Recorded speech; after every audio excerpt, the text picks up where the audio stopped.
Dear साथियों, आप सबका बहुत बहुत स्वागत है आपके अपने चैनल गणेश आइवल पर। तो साथियों, हमारा 12th केमिस्ट्री में यार चैप्टर 5 चल रहा था और आज हम चैप्टर 5 के अंतर्गत दो इंपॉर्टेंट क्वेश्चन पढ़ेंगे, जिसमें पहला है हमारा है कार्बधात्विक यौगिक, पूरा कंप्लीट पढ़ेंगे उपयोग के साथ, ठीक है। और दूसरा है हमारा धातु कार्बोनिल, दोनों को कंप्लीट करेंगे। आइए तो वीडियो को स्टार्ट करते हैं और समझते हैं। तो पहला हमारा टॉपिक है मेरे साथियों, क्या है? कार्बधात्विक यौगिक।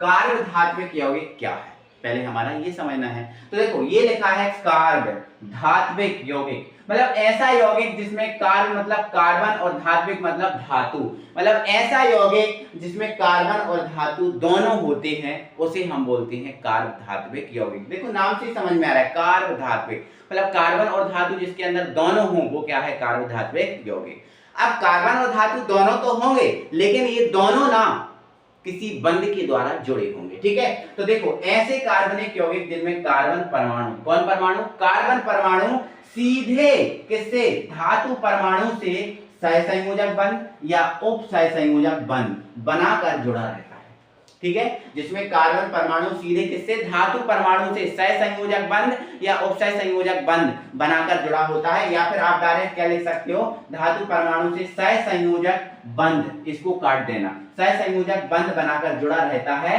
उसे हम कार्बधात्विक यौगिक कहते हैं। क्या कहते हैं? कार्बधात्विक यौगिक, ठीक है। आप यहां देखो, इसमें कार्बन सीधे धातु से जुड़ा, Mg क्या है? धातु है। तो देखो, कार्बन सीधे धातु से जुड़ा है, इसलिए ये कार्बधात्विक यौगिक है। इसमें देखो, कार्बन सीधे धातु से जुड़ा, जिंक धातु है, सीधे धातु से जुड़ा, इसलिए क्या है? ये कार्बधात्विक यौगिक। और यहाँ पर लेड धातु सीधे किससे जुड़ा? कार्बन से जुड़ा, तो ये भी क्या है? कार्बधात्विक यौगिक।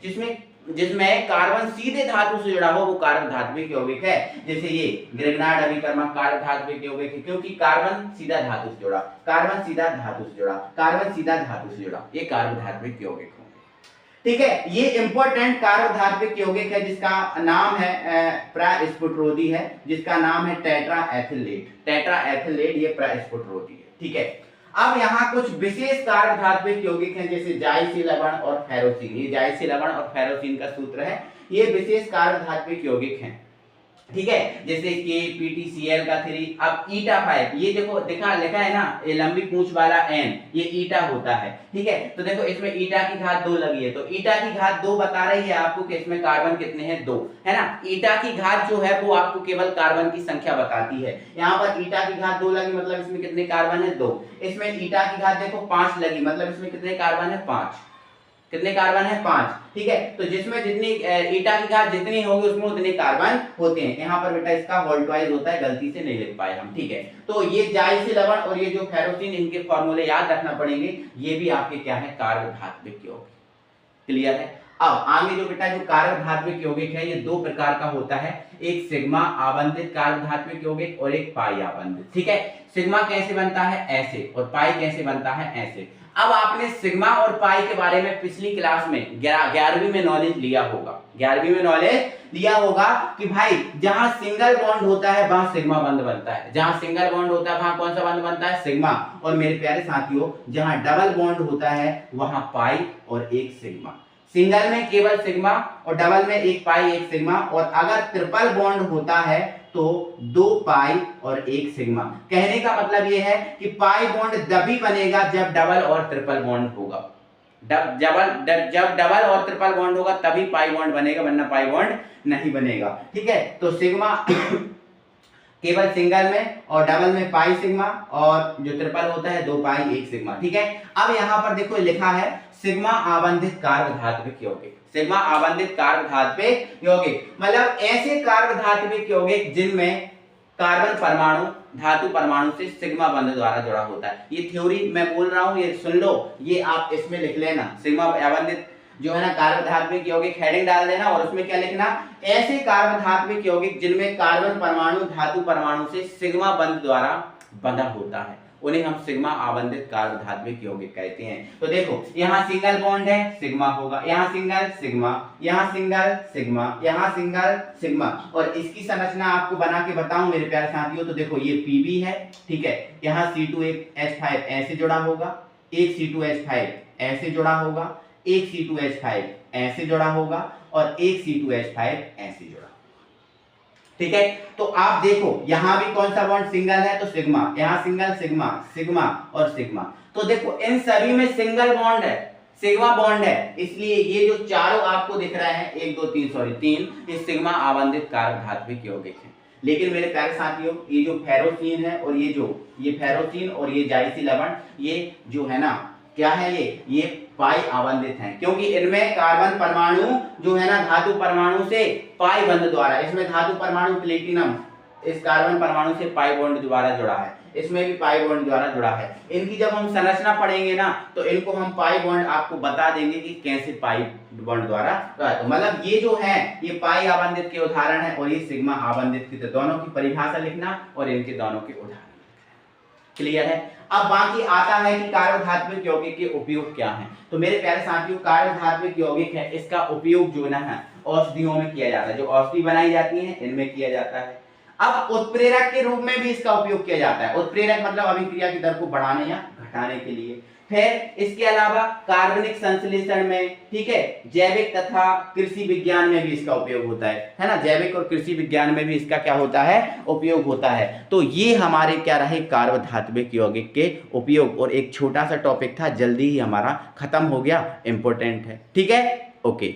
यार अब हमारा टॉपिक है यार धातु कार्बोनिल। तो अब हम पढ़ने वाले हैं धातु कार्बोनिल क्या है। तो भाई आपने कार्बधात्विक यौगिक पढ़ लिया है ना, बिल्कुल कार्बधात्विक यौगिक जो है ना जैसा ही क्या है धातु कार्बोनिल, थोड़ा सा अंतर है। इसमें देखो लिखा है धातु कार्बोनिल, मतलब यहाँ पर जो धातु है वो आपकी कार्बोनिल से जुड़ी है। अभी हमने देखा था कार्बधात्विक यौगिक मतलब धातु कार्बन परमाणु से जुड़ी थी, और यहाँ पर धातु जो है कार्बोनिल से जुड़ी है, ठीक है। तो ऐसे यौगिक जिनमें धातु परमाणु, कोई भी धातु परमाणु हो सकता है, कार्बोनिल समूह, और कार्बोनिल समूह क्या होता है, सीओ, कार्बोनिल समूह क्या होता है, सीओ से बंध बनाकर जुड़े होते हैं, उसे हम क्या बोलते हैं, धातु कार्बोनिल कहते हैं, ठीक है।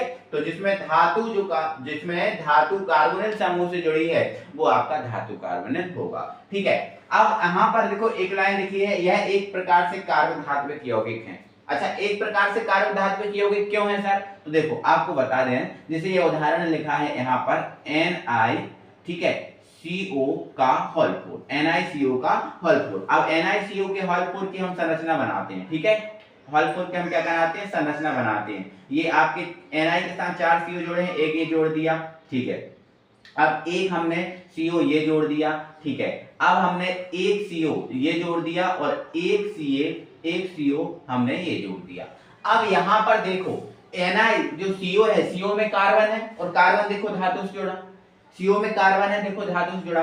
तो इस प्रकार ये देखो ये लिखा ना एक प्रकार से कार्बधात्विक यौगिक होते हैं। तो ये कार्बधात्विक यौगिक इसलिए होते हैं क्योंकि कार्बधात्विक यौगिक की परिभाषा क्या है कि भाई धातु कार्बन से जुड़ा होगा, तो इसमें धातु जो कार्बन से जुड़ा है, इसलिए ये जो जितने भी धातु कार्बोनिल हैं वो कार्बधात्विक यौगिक होंगे क्योंकि इसमें धातु कार्बन से जुड़ी होती है। क्लियर है, तो ये बात आपको याद रखना है, ठीक है। तो ये दो प्रकार के होते हैं, ठीक है। अब दो प्रकार के कौन कौन से, तो देखो एक नाभिकीय धातु कार्बोनिल यौगिक, मतलब जिनमें एक कार्बधात्विक यौगिक होता है या फिर एक केंद्रीय धातु परमाणु। देखो इसमें सब में एक केंद्रीय धातु परमाणु है, तो जिसमें एक केंद्रीय धातु परमाणु होता है वो एक नाभिकीय होता है। और जिसमें देखो दूसरा क्या है, बहुनाभिकीय, तो जिसमें एक से ज्यादा केंद्रीय धातु परमाणु होते हैं वो बहुनाभिकीय होता है। जैसे इसमें एक से ज्यादा है, इसमें एक से ज्यादा है, तो ये आपके बहुनाभिकीय हो जाएंगे, ठीक है। वो सिंपल सा टॉपिक है, कोई ज्यादा कठिन वाला टॉपिक नहीं है। जिसमें एक नाभिक हो एक नाभिकीय, जिसमें एक से ज्यादा हो वो बहुनाभिकीय में आ जाएगा, ठीक है। चलो,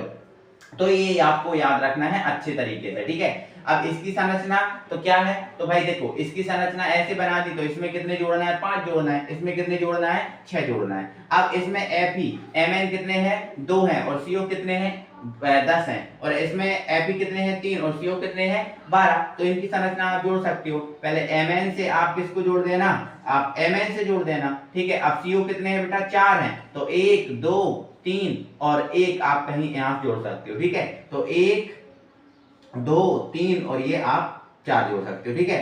तो वैसे 10 जोड़ना है तो एक आप यहाँ जोड़ देना, एक आप यहाँ जोड़ देना, ठीक है। तो ये आपकी जो है ना इसकी संरचना बन जाएगी, ठीक है, ये इसकी संरचना बन जाएगी, ठीक है, ये जोड़ दिया है ना। तो ये इसकी संरचना, ऐसे इसको 3 जोड़ना है और फिर 12 आपको CO जोड़ना है, तो आप ऐसे जोड़ सकते हो। तो इनकी संरचना को विशेष ध्यान नहीं दिया जाता। बाकी इनकी थ्योरी कैसे लिखोगे, तो आप ऐसे लिख लेना, ऐसे धातु कार्बोनिल जिनमें केवल एक केंद्रीय धातु परमाणु होता है, ऐसे धातु कार्बोनिल जिनमें केवल एक केंद्रीय धातु परमाणु होता है, एक नाभिकीय धातु कार्बोनिल यौगिक कहलाते हैं। और ऐसे, है ना, ऐसे धातु कार्बोनिल जिनमें एक से ज्यादा केंद्रीय धातु परमाणु होता है, उन्हें बहुनाभिकीय धातु कार्बोनिल कहते हैं। उदाहरण हमने आपको यहाँ लिख दिए, ठीक है। अब बचे क्या इनके उपयोग, उपयोग। तो उपयोग वही है जो आपने धातु कार्बोनिल के पढ़े हैं, ठीक है। धातु का कार्बोधात्विक यौगिक के पढ़े हैं ना, उत्प्रेरक के रूप में, औषधि में, है ना, कृषि में, ठीक है। तो वही उपयोग इसके सेम रहेंगे, है ना, उपयोग में बदलाव नहीं होगा, जो उसके उपयोग है